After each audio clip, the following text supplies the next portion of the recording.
Pues hola a todos, muchísimas gracias nuevamente, como decía Abdiel, por estar aquí en este día, escoger estar con nosotros, ir en contra de la fibra y la naturaleza de los hispanos, que los domingos es para salir a pasear y todo.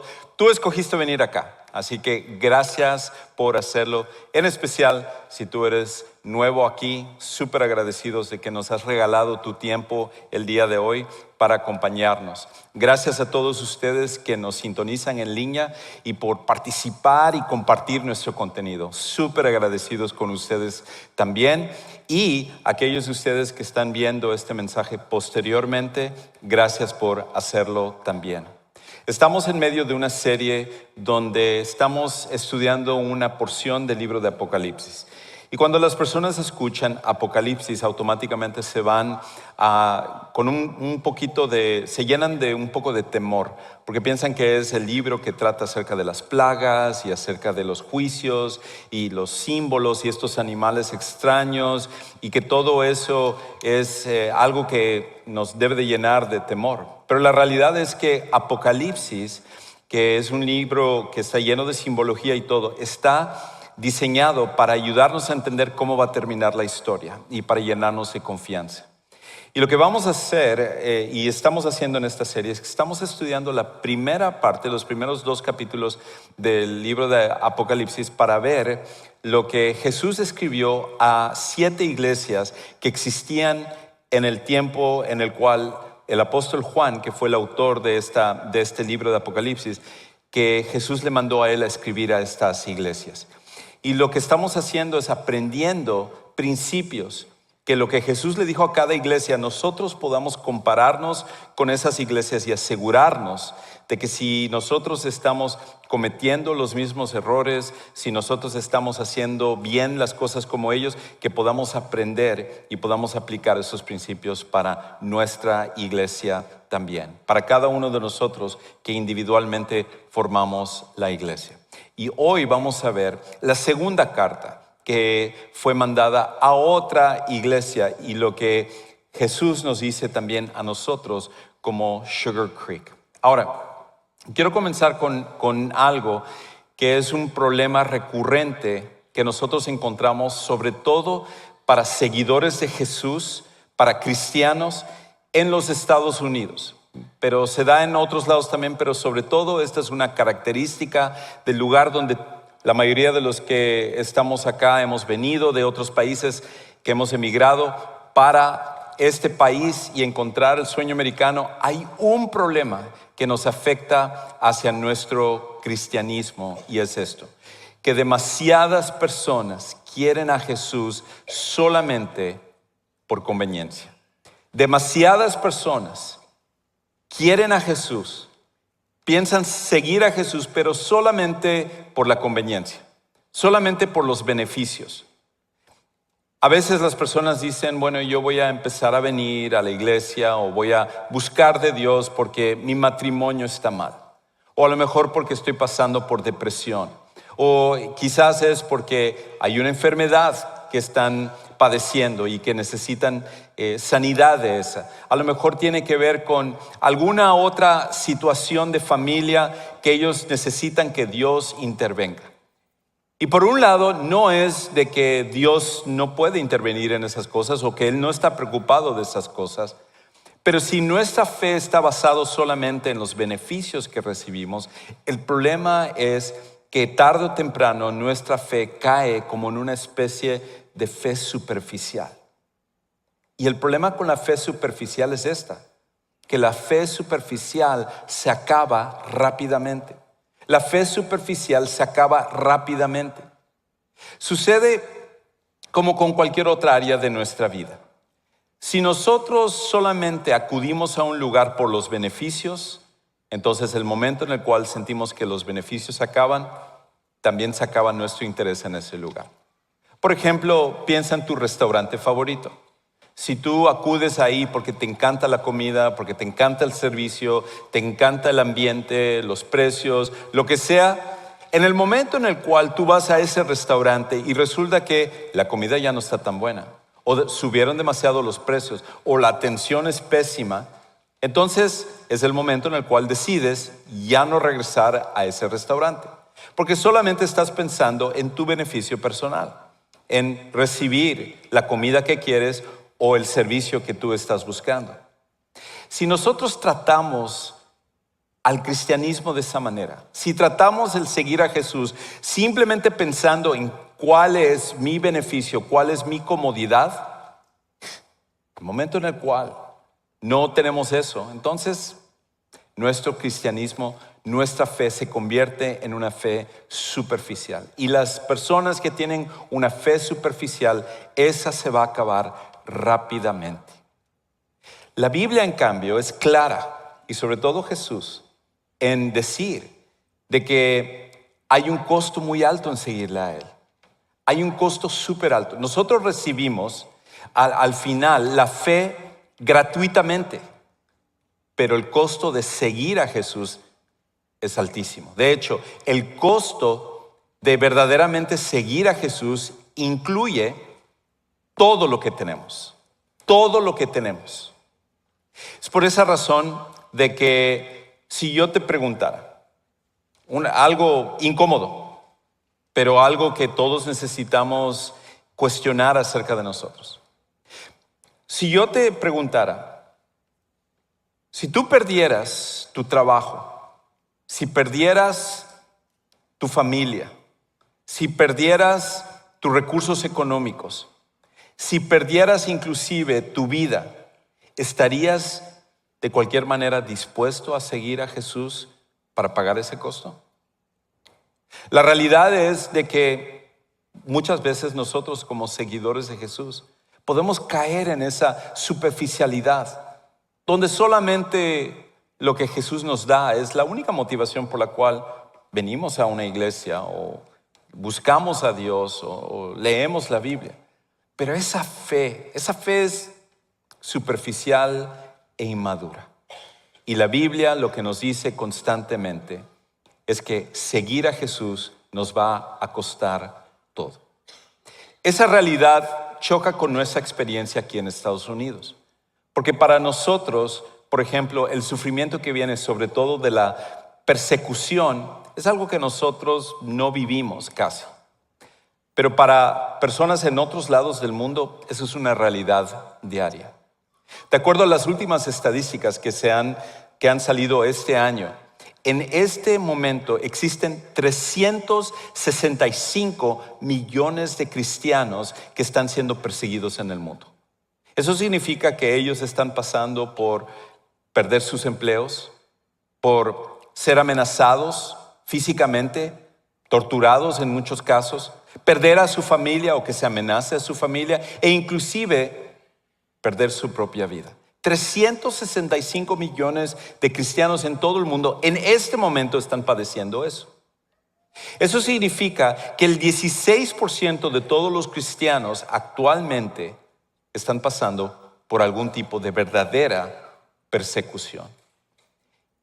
Y en Latinoamérica, estas mismas estadísticas muestran que el 12% de los cristianos en Latinoamérica reciben algún tipo de persecución.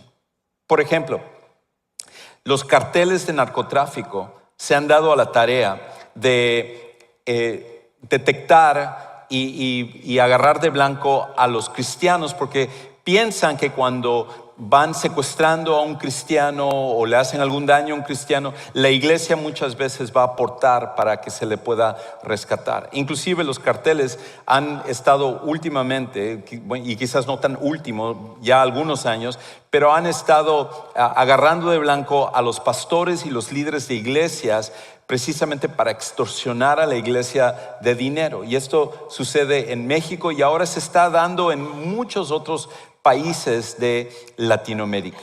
Otra cuestión que sucedió no este año, sino del 2022 al 2023, es que se cerraron más iglesias en Venezuela que en todo el resto del mundo. Más iglesias se cerraron en Venezuela por la dictadura de ese país que en todo el resto del mundo. Y como esos casos podríamos hablar acerca de cómo desde el 2004 hasta el presente, el número de personas que son seguidores de Jesús, que están siendo perseguidos, cada vez aumenta más y más. Y déjame decirte, eso es algo que se vislumbra para nuestro futuro también. No podemos nosotros simplemente seguir por el camino en el que está nuestra sociedad y no encontrar que como seguidores de Jesús vamos a ser perseguidos. Esta es una garantía, desafortunadamente. Y lo vemos a través de la manera en la cual nuestra sociedad en el mundo está atacando y burlándose del cristianismo. Tú ves series de televisión y la burla siempre es hacia Cristo y las cosas cristianas. Ves películas de televisión y películas en el cine y esto es algo que también los cristianos son siempre la burla, son siempre los ignorantes, son siempre los tontos, son siempre a los cuales se les burla. Un ejemplo de esto fue lo que sucedió en las Olimpiadas de París recientemente. Cuando fue la apertura de las Olimpiadas, se abrió con una ceremonia donde se hizo una burla de la última cena con un grupo de personas transgéneros, homosexuales y otras personas que estaban remedando como si fuera una orgía. Y llegó el punto en el cual en las redes sociales se empezó a vetar cualquier crítica como sucede hoy en día. E inclusive algunos cristianos cayeron en la trampa de defender esto y decían, no, es que ustedes son unos ignorantes porque esto no tiene nada que ver con la Santa Cena, esto tiene que ver con el dios griego Dionisio y como estas son las Olimpiadas. Pero el problema es esto: cuando tú vas y puedes buscar el video de la entrevista al que hizo esta presentación, él claramente dijo que esto era una representación de la Santa Cena. Inclusive nosotros a veces podemos caer en la trampa de defender lo que es el ataque hacia el cristianismo. Y si tú tomas tus redes sociales y tú empiezas a comentar lo que tú realmente crees acerca de ser un seguidor de Jesús, te apuesto que inclusive tus amigos y tu familia van a atacarte. Cada vez estamos yendo hacia un punto donde el cristianismo va a ser algo perseguido y nosotros aquí en Estados Unidos no nos vamos a salvar de eso también. Y tenemos que tener cuidado de que si llega ese momento y cuando llegue ese momento, o si llega ese momento para la siguiente generación, que nosotros no nos hayamos preparado para seguir siendo fieles, inclusive hasta la muerte, en seguir a Jesús. Ahora quizás algunos de ustedes digan, yo pensé que Jesús no quería que nosotros sufriéramos. Yo pensé que seguir a Jesús es como la solución a todos los problemas. Y por un lado, es cierto, Dios no quiere que suframos. El sufrimiento no viene de parte de Él. Jesús no quiere que suframos porque lo ve uno en el ministerio de Jesús. Pero el problema es esto: Jesús no evita que suframos, pero entiende lo que sentimos. No es Dios el que manda el sufrimiento, pero tampoco hay una promesa de que Él va a quitar todo sufrimiento en esta vida, de que Él va a intervenir en cada ocasión para evitar que nosotros pasemos por momentos de dolor o por momentos de prueba. Cuando Dios haga eso y Él elimine todo sufrimiento, no va a ser para esta vida, es cuando estaremos en el reino, cuando estaremos junto a Él. Pero en esta vida el sufrimiento es parte de lo que nosotros experimentamos, pero Dios no es la causa del sufrimiento, pero lo que hace es que en medio de nuestro sufrimiento Jesús nos entiende, Él se compadece de nosotros. Escucha cómo lo comienza diciendo en el capítulo 2 de Apocalipsis, versículos 8 y 9. Dice, escribe al ángel de la iglesia en Esmirna. Y otra vez, para los que no estuvieron la semana pasada, o los que estudian la Biblia, los teólogos y los expertos en las escrituras, la mayoría de ellos considera que el ángel al cual se refiere aquí no es un ángel espiritual, no es uno de estos seres poderosos, sino más bien se refiere al pastor de la iglesia de Esmirna. ¿Por qué? Porque ángel en el idioma original, en el griego, significa simplemente mensajero.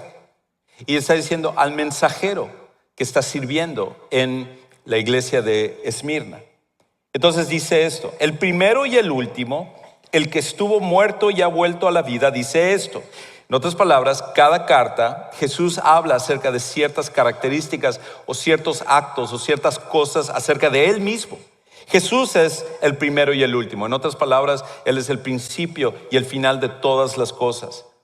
Él está en control de todo lo que sucede. Y luego, el que estuvo muerto y ha vuelto a la vida, Jesús tiene la credibilidad para decirnos: yo entiendo tu sufrimiento, yo entiendo lo que estás pasando porque yo mismo lo he padecido. Es ahí donde viene a veces la lucha con respecto a esto, porque si Jesús entiende lo que nosotros sentimos, es diferente a alguien cuando viene y nos dice: yo entiendo lo que se siente perder un trabajo o pasar por esta situación o perder un ser querido, y nosotros en nuestra mente decimos: ¿cómo vas tú a entender lo que yo estoy pasando? Tú no estás en mis zapatos, tú no estás en mi situación. Pero la diferencia con Jesús es que Él sí ha estado en nuestros zapatos, y aún más fue torturado y murió de una manera que nosotros jamás estaremos padeciendo a esa magnitud. Y entonces Él dice esto: yo conozco tu tribulación. No me es extraño, no es algo que me lo tienen que contar, no es algo que te tengo que decir, lo siento porque nunca he pasado por eso. No, dice: yo conozco tu tribulación y tu pobreza, pero tú eres rico. Lo que estaba pasando con esta gente es de que ellos no solamente estaban siendo perseguidos físicamente y que su vida estaba en peligro, sino que también había un empuje y una agenda de quitarles su trabajo. Entonces imagínate ser perseguido y aparte no tener dinero para proveer para tu familia, proveer para tu sustento. Ambas estaban pasando aquí. Me recuerda un poquito a lo que sucedió durante la pandemia. ¿Cuánta gente no perdió su trabajo durante la pandemia? Cuando se cerraron los negocios, cuando se cerró el país, cuando se cerró el mundo, no se tomó en consideración a todas las personas que de repente perdieron su trabajo, que tenían que ir a ganarse la vida y que de repente se les dijeron: estás en cuarentena, no puedes salir de tu casa.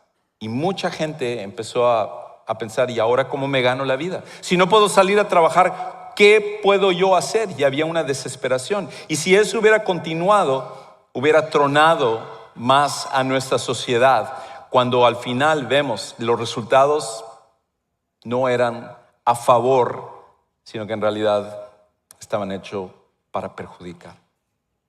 Lo mismo estaba pasando aquí. Lo que estaba pasando acá es que estos cristianos, por ser seguidores de Jesús, habían perdido su trabajo y ahora no tenían la manera de proveer y estaban en una pobreza absoluta. ¿Qué es lo que Jesús les dice a ellos? Dice: y la blasfemia de los que dicen ser judíos y no lo son, sino que son sinagoga de Satanás. ¿Qué significa eso? Había un grupo de judíos que ellos estaban intencionalmente persiguiendo a los cristianos en esta región. En otra de las cartas, los judíos se llevaban bien con los cristianos, pero estos de esta ciudad de Esmirna, ellos en cambio estaban persiguiendo a los cristianos porque pensaban que eso era parte de su religión. ¿Cómo sucede hoy en día? Muchos, inclusive que ni siquiera consideran que Dios existe, han tomado un celo, un fervor religioso contra los cristianos, porque la humanidad no puede dejar de ser religiosa. Hasta los ateos son religiosos, simplemente escogen adorar otra cosa que no sea Dios. Pero todos nosotros somos religiosos por naturaleza. Y entonces en este caso, este grupo están persiguiendo a los cristianos pensando que ellos estaban siendo fieles a su mentalidad religiosa. Por esa razón, el peor lugar en esa época para ser un seguidor de Jesús era en esta ciudad de Esmirna, por todo lo que ellos estaban padeciendo. Ahora, Esmirna era una ciudad, un puerto marítimo, hacia el norte de Éfeso, como vimos Éfeso la semana pasada, solo que más pequeño. Pero la población era grande. Esmirna contaba con una población de aproximadamente 100,000 personas para la época en la cual el apóstol Juan escribió esta carta. Y para nosotros que vivimos en esta ciudad como Houston, o que algunos de ustedes que viven en otras ciudades grandes también, decimos 100,000 es casi un pueblo. No, pero en ese tiempo 100,000 era una metrópolis, era un lugar grande, era una ciudad importante. Y lo interesante acerca de Esmirna es que el nombre significa amargo. Y es una derivación, Esmirna, de una especie aromática que es la mirra. Ahora, algunos de ustedes se acordarán que cuando los magos vinieron a visitar a Jesús después de que él había nacido, le trajeron especies. Y una de las especies que le trajeron, o uno de los regalos más bien dicho, era la única especie, pero uno de los regalos era la mirra. La mirra era importante en ese tiempo porque esa especie aromática se usaba para embalsamar a las personas cuando morían, para evitar que la pestilencia del cadáver fuera más fuerte o retardarlo un poquito. Y este era el lugar donde parece como que se fabricaba, era parte de la vida. Entonces había una mentalidad muy enfocada hacia la muerte. Y es en este lugar donde los cristianos estaban recibiendo una gran persecución simplemente por ser seguidores de Jesús. Ahora, dentro del sufrimiento de ellos y dentro del sufrimiento que en algún momento tú vas a padecer y yo voy a padecer como seguidores de Jesús, hay una verdad que nosotros necesitamos entender, y es esto: el sufrimiento nunca trae algo bueno. Algunas personas dicen, me alegra de haber pasado por esto porque crecí, porque me fortalecí. No. El sufrimiento no es el que te ayuda con eso. El sufrimiento no es lo que permite que tú puedas crecer o tener una fe mejor o que puedas entender mejor una situación. No. El sufrimiento nunca trae algo bueno, pero Dios trae algo bueno en nuestro sufrimiento.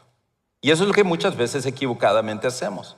Le asignamos al sufrimiento algo que solo Dios puede hacer. El sufrimiento en sí busca destruirnos, busca lastimarnos, busca traer caos en nuestra vida. Pero lo increíble acerca de Dios es que Dios puede inclusive en el sufrimiento traer algo bueno. Aunque Él no es la causa, Dios es capaz de usar el sufrimiento para nuestro bienestar. Y por esa razón, nosotros lo que vemos es de que Dios promete inclusive utilizar eso hacia algo bueno en nuestra vida. Entonces, escucha cómo continúa diciendo en el versículo 10, la primera parte. Le dice Jesús a estos cristianos de Esmirna: no temas lo que estás por sufrir. ¿Por qué? Porque Dios puede utilizar inclusive el sufrimiento para traer algo bueno. Yo te digo que el diablo echará a algunos de ustedes en la cárcel para que sean probados y tendrán tribulación por 10 días. Jesús les está anticipando lo que va a pasar. Y alguien podría pensar, bueno, ¿y Jesús no podría evitar eso? ¿No podría evitar que yo pase también por eso? Y regreso al mismo punto que hice hace un momento. Si Dios interviene en cada situación de manera que ninguno de nosotros suframos en esta vida, entonces en realidad ya no estaríamos aquí, estaríamos en la eternidad con Él. Esta vida desafortunadamente está caracterizada por sufrimiento porque es la causa, porque es más bien el resultado de la causa, que en este caso es el pecado. Y cuando el pecado entró por la humanidad, incluyéndonos a nosotros que somos participantes del pecado, es que todo esto viene. Pero Dios vino a redimir inclusive nuestro sufrimiento. Y cuando nosotros pasamos por persecución, la idea es que nosotros podamos seguir adelante y ser fieles hasta la muerte, hasta cuando esto es fuerte. Ahora, para mí la primera ocasión en la cual yo vi no completamente persecución, quizás un poco más opresión, era cuando era joven y Geise y yo éramos novios. En la iglesia donde nosotros nos conocimos en México, había un joven que se llamaba Saúl, que era músico y era parte del liderazgo de los jóvenes y servía en la iglesia. Desde que había recibido a Cristo se había involucrado y era alguien que siempre tenía una sonrisa y un deseo de servir en las cosas de Dios. Pero a medida que se fue involucrando más en las cosas del cristianismo, sus padres se opusieron y empezaron a poner presión para que dejara de venir a la iglesia, que dejara las cosas de Dios. Y un día llegó al punto en el cual, después de una reunión de jóvenes que habíamos tenido, él llegó a su casa y en su casa encontró que habían puesto seguro a la puerta y él ya no podía entrar. Y cuando trató de golpear para que le abrieran, le informaron de que las puertas estaban cerradas, sin seguro, y no se iba a abrir, así que él tenía que verse cómo hacerlo. Y aquí estaba un chico adolescente que llegando a su casa se da cuenta de que él no tenía dónde ir. En ese tiempo no habían teléfonos celulares, no había nada de eso, y lo único que pudo hacer es dormir en el patio de adelante, ahí quedándose en la casa esperando que al día siguiente le abrieran la puerta. Esa fue una de varias ocasiones en la cual le estaban presionando. Pero lo bueno acerca de Saúl es que él entendió que poner a Cristo primero fue lo más importante. Y a pesar de ello siguió adelante siendo fiel a las cosas de Dios. Y las estadísticas, aunque muestran de que hay una persecución mundial y que es terrible lo que está pasando en muchos lados, los mismos lugares donde se están persiguiendo a los cristianos es donde más está creciendo el cristianismo en el mundo. En China, en el Medio Oriente, en lugares como la India, es donde más está creciendo el número de cristianos, porque Dios inclusive puede intervenir en nuestro sufrimiento por la persecución y traer algo bueno también. Siempre hace eso, siempre hace una cosa increíble e inesperada a Dios cuando nosotros confiamos en Él. Pero la presión para ti y para mí va a ser que en el momento en el cual nosotros suframos, quizás ni siquiera persecución, opresión. Quizás tus amigos se acercan y se burlan de ti por ser cristiano. Quizás te sientes oprimido por tu familia para tus comentarios y dices, mejor me quedo callado. Quizás en tu trabajo te ponen presión porque saben que eres cristiano y no quieren que digas nada con respecto a tu cristianismo. Los demás está bien, si es acerca del Islam o si es de otra religión lo celebran, pero si es el cristianismo, olvídate, eso sí no lo puedes decir. Y si nosotros pasamos por esas cosas, muchas veces nosotros podemos estar tentados a querer abandonar entonces nuestra fe, abandonar a Jesús. Pero déjame decirte una cosa, tanto a ti como recordarme a mí esto. Abandonar a Jesús trae alivio temporal, pero aferrarnos a Jesús hasta la muerte trae recompensas eternas.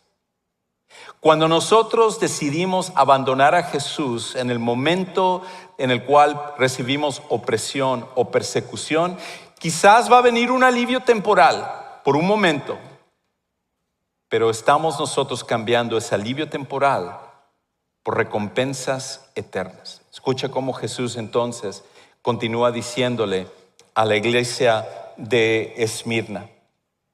Versículos 10, ahora la segunda parte y el 11. Le dice esto. Jesús le dice, sé fiel hasta la muerte. Va a venir persecución, va a venir cárceles, va a venir inclusive muerte, pero sé fiel hasta la muerte, y yo te daré la corona de la vida. El que tiene oído, oiga lo que el Espíritu dice a las iglesias. El vencedor no sufrirá daño de la muerte segunda. Y lo que Jesús les está diciendo es esto. Va a haber una recompensa que esta vida no va a traer.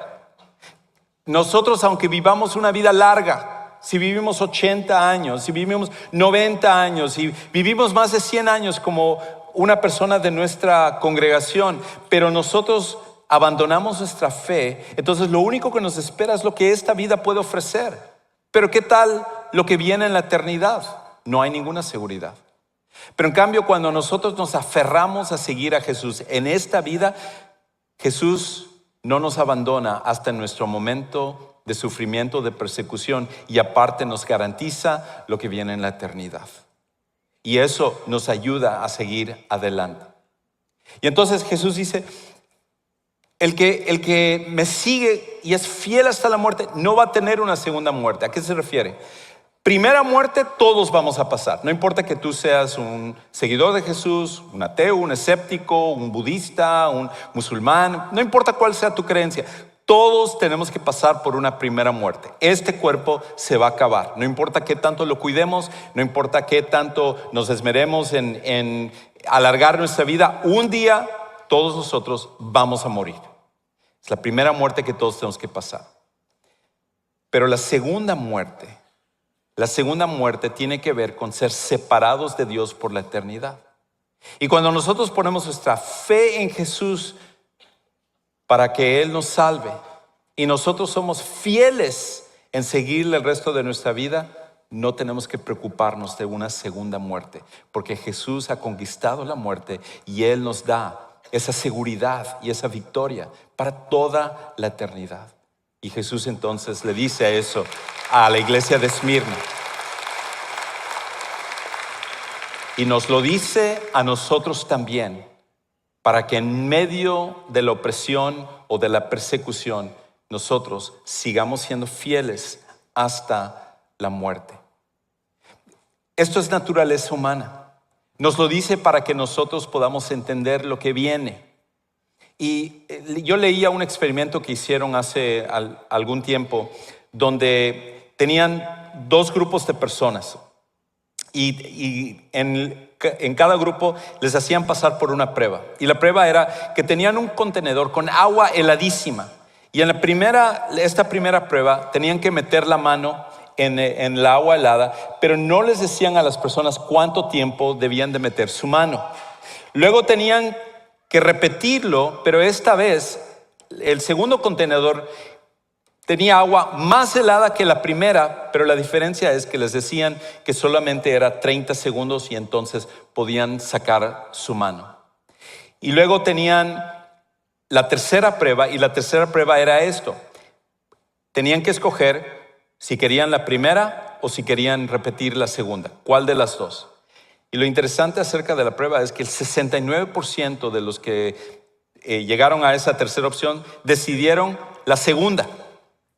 A pesar de ser más fría, a pesar de que era más helada. ¿Por qué? Porque les habían dicho exactamente qué es lo que iba a pasar, cómo iba a terminar, cuánto tiempo iban a estar. En cambio, la primera, a pesar de ser menos tiempo, pero la incertidumbre era lo que fue más difícil que inclusive la prueba en sí. Y Jesús nos está diciendo lo que va a pasar. Jesús nos está diciendo lo que nos espera en la eternidad, para que si nos tocas pasar por persecución, nosotros podamos seguir confiando y podamos seguir adelante, fieles hasta la muerte. Ese es nuestro llamado. Por eso Sugar Creek, nuestro deseo no es estar aquí por conveniencia. Nuestro deseo no es simplemente venir para que nosotros podamos sentirnos cómodos. La idea con respecto a todo esto es que nosotros seamos fieles en todo momento y podamos seguir a Jesús a pesar de las pruebas que nosotros podamos pasar. Lo único que vale la pena en esta vida es seguir a Jesús. Todo lo demás se va a acabar. Y hasta en medio de la persecución, Jesús vale la pena seguirlo. Quizás tú estás aquí y a lo mejor tú dices, bueno, yo no tengo a Jesús, pero con esto menos quiero a Jesús, porque pasar por todas estas cosas. Déjame decirte, todos pasamos por problemas. Seguidor de Jesús, persona que no es seguidora de Jesús. No importa quiénes seamos. La diferencia es que los seguidores de Jesús pasamos por nuestro sufrimiento no solos, sino con Jesús. Pero si tú niegas a Jesús, eres tú nada más, siguiendo lo que es tus impulsos y tus decisiones. Por lo tanto, Jesús lo que te ofrece es transformar tu vida y darte la fortaleza de pasar por esto, pero aparte de que todo esto que sufrimos tenga un impacto para la eternidad. Y por eso, si tú estás aquí y nunca has conocido a Jesús, Él es lo único que vale la pena seguir. Y nos encantaría ayudarte, de que tú lo vengas a conocer hoy como tu Salvador, como tu Señor, como aquel que es el Rey de la creación, de todo lo que existe e inclusive de tu vida. Y si tú rindes tu vida a Él y lo aceptas como tu Salvador y tu Señor, Él va a entrar a perdonar tus pecados y a transformarte de adentro para afuera. Y qué increíble sería que tú pudieras experimentar eso el día de hoy. En un momento vamos al terminar el servicio, tú puedes salir por las puertas atrás, ir hacia la derecha y tenemos un lugar que llamamos el centro de siguientes pasos, y ahí estamos listos a ayudarte a tomar esa decisión que cambiará tu vida para siempre.